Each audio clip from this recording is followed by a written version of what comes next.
കടുത്ത ചൂടിലും ലക്ഷ്യസ്ഥാനത്തേക്ക് കുതിക്കുന്ന bike delivery തൊഴിലാളികൾക്ക് ജോലിയുടെ ഇടവേളകളിൽ വിശ്രമിക്കുന്നതിനായി ദുബായിൽ 40 വിശ്രമ കേന്ദ്രങ്ങൾ തുറക്കും. ഇതിനായി അത്യാധുനിക സജ്ജീകരണങ്ങളാണ് എല്ലാ വിശ്രമ കേന്ദ്രങ്ങളിലും ഒരുക്കിയിട്ടുള്ളത്. വേനൽക്കാലത്ത് അസഹനീയമായ ചൂടിൽ നിന്ന് ബൈക്ക് ഡെലിവറി ജീവനക്കാരെ സംരക്ഷിക്കുകയാണ് Dubai roads and transport authority വിശ്രമ കേന്ദ്രങ്ങൾ തുറക്കുന്നതിലൂടെ ജൂൺ 15 മുതൽ സെപ്റ്റംബർ 15 വരെ പ്രഖ്യാപിച്ച ഉച്ചവിശ്രമ നിയമത്തിന് അനുസൃതമായാണ് വിശ്രമ കേന്ദ്രങ്ങൾ ആരംഭിക്കുന്നത്. ഹെസ സ്ട്രീറ്റ്, അൽ കവനീജ്, അൽബർഷ, അൽ സത്വ, ഊദുമേത്ത, കരാമ, അർജാൻ ഉൾപ്പെടെ എമിറേറ്റിലെ പ്രധാന പ്രദേശങ്ങളിലെ വിശ്രമ കേന്ദ്രങ്ങളാണ് പ്രവർത്തന സജ്ജമായത്. ഓരോ AC വിശ്രമ കേന്ദ്രത്തിലും കുടിവെള്ള വിതരണ സംവിധാനം, മൊബൈൽ ഫോൺ ചാർജിംഗ് സ്റ്റേഷനുകൾ എന്നിവ സജ്ജീകരിച്ചിട്ടുണ്ട്. സ്ഥലത്തിന്റെ വലുപ്പ ആവശ്യകതയനുസരിച്ച് ഓരോ കേന്ദ്രത്തിലും ഒരേ സമയം ഏകദേശം 10 റൈഡർമാർക്ക് വിശ്രമിക്കാനാകും.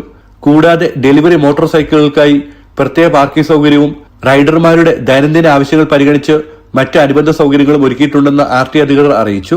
സമീപ വർഷങ്ങളിൽ ഡെലിവറി സേവനങ്ങൾക്കുള്ള പൊതുജന ആവശ്യം വർദ്ധിച്ചതിനെ തുടർന്നാണ് ഈ മേഖലയിൽ വലിയ വളർച്ച ഉണ്ടായതെന്നും RT വിലയിരുത്തി.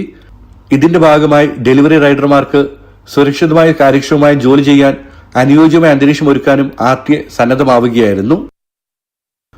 ജനം, ദുബായ്.